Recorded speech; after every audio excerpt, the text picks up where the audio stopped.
actually have a lot to offer. People care about me, and they want me around. I am a good friend. I'm not alone. God chooses me daily. Compassionate and caring. I'm a child of God. We're kicking off a new series called Your New Playlist. And since we're talking about songs, have you ever gotten one stuck in your head? I definitely have. I have a 3-year-old and a 1-year-old, and a song that I repetitively get stuck in my head, I'm sure if you have siblings or you've babysat before, there's a chance that it's happened to you too. And this song is called Baby Shark. It's like, baby shark, doo doo doo doo doo doo. You can thank me later for planting that earworm in your mind, but how about we do a throwback to your childhood? How about A Party in the USA by Miley Cyrus? What a classic, right? How about this throwback to middle school for some of you, or maybe early elementary school for some of you, where it's Old Town Road by Lil Nas X, right? Today, we're not gonna just be talking about songs that get stuck in our head. We're gonna be talking about another thing that gets stuck in our mind, the thoughts that we think. Did you know that the average person thinks about 70,000 thoughts per day? That's wild, right? This means that over the course of a year, you and I will think over 25 million thoughts. That's even scarier. We have words we will tell ourselves and things we will believe to be true about who we are. That's our mental playlist. And I don't know about you, but sometimes I wish mine were a little different. When I was in junior high, I built up the courage to ask a girl named Kelly out on a date. Now, this is a big deal for most people. It takes courage, right? On one hand, I hadn't dated much in my teenage years, so I didn't have a ton of confidence in this department. On the other hand, Kelly and I were friends, so it wasn't like I was talking to a total stranger. I'd say my confidence level was at about 50%. This thing could either go for a yes or for a no, so I had a 50-50 shot. So I'll break down for you how it went. I asked her, and she said no.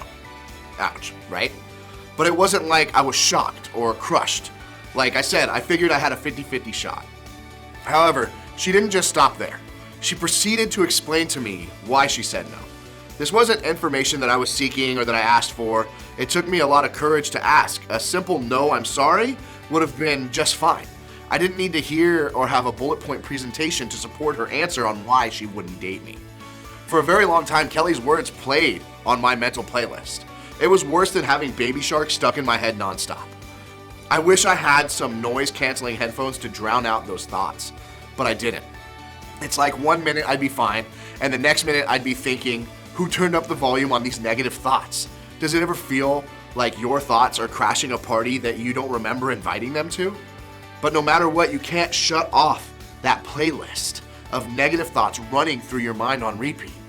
Some people might call this overthinking. Maybe you've heard people say things like, stop overthinking, or it's all in your head, or it's not that big of a deal.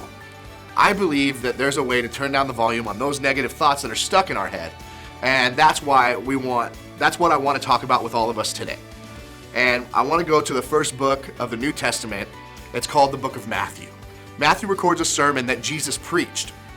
In it, Jesus talked a lot about your life, about what your life would look like if you had a thriving everyday faith. He covers all kinds of topics, and he kind of turns to the audience and says this: so don't worry about tomorrow, for tomorrow will bring its own worries. Today's trouble is enough for today. The people hearing this sermon had a lot of things they could be worried about. Instead of worrying about yesterday or focusing on tomorrow, Jesus reminded us to stay focused on today, to live life in the moment.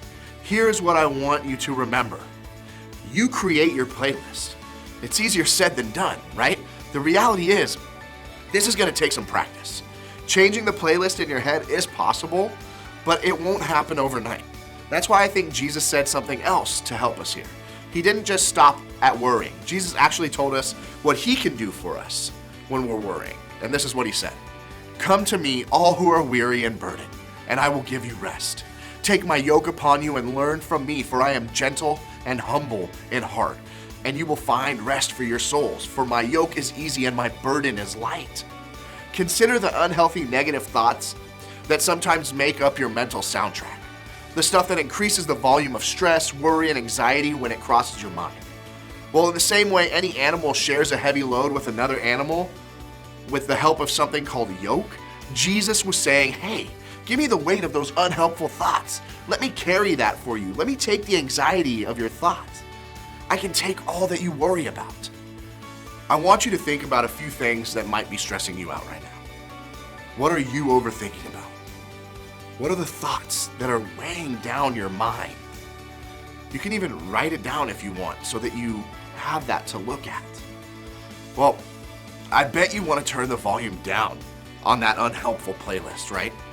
Well, to start with that, I want you to ask yourself these 3 questions. Is this thought true? Is this thought helpful? And is this thought kind?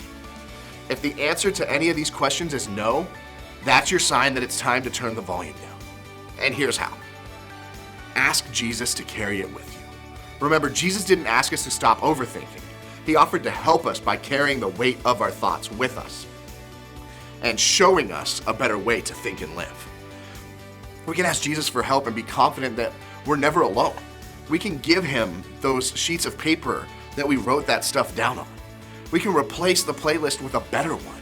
You can replace those old songs with an old playlist and start with new ones. Start by reminding yourself what's true about you, what Jesus says about you, that you are worthy, that you are loved, that you are a greatly loved child of God.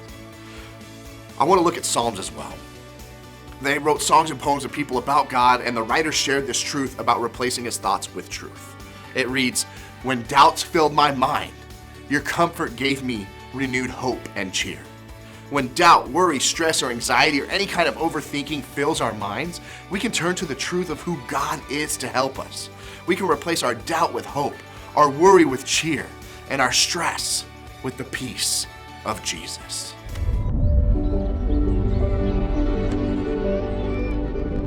I actually have a lot to offer. People care about me, and they want me around. I am a good I'm friend. not alone. God chooses me daily. Compassionate and caring. I'm a child of God.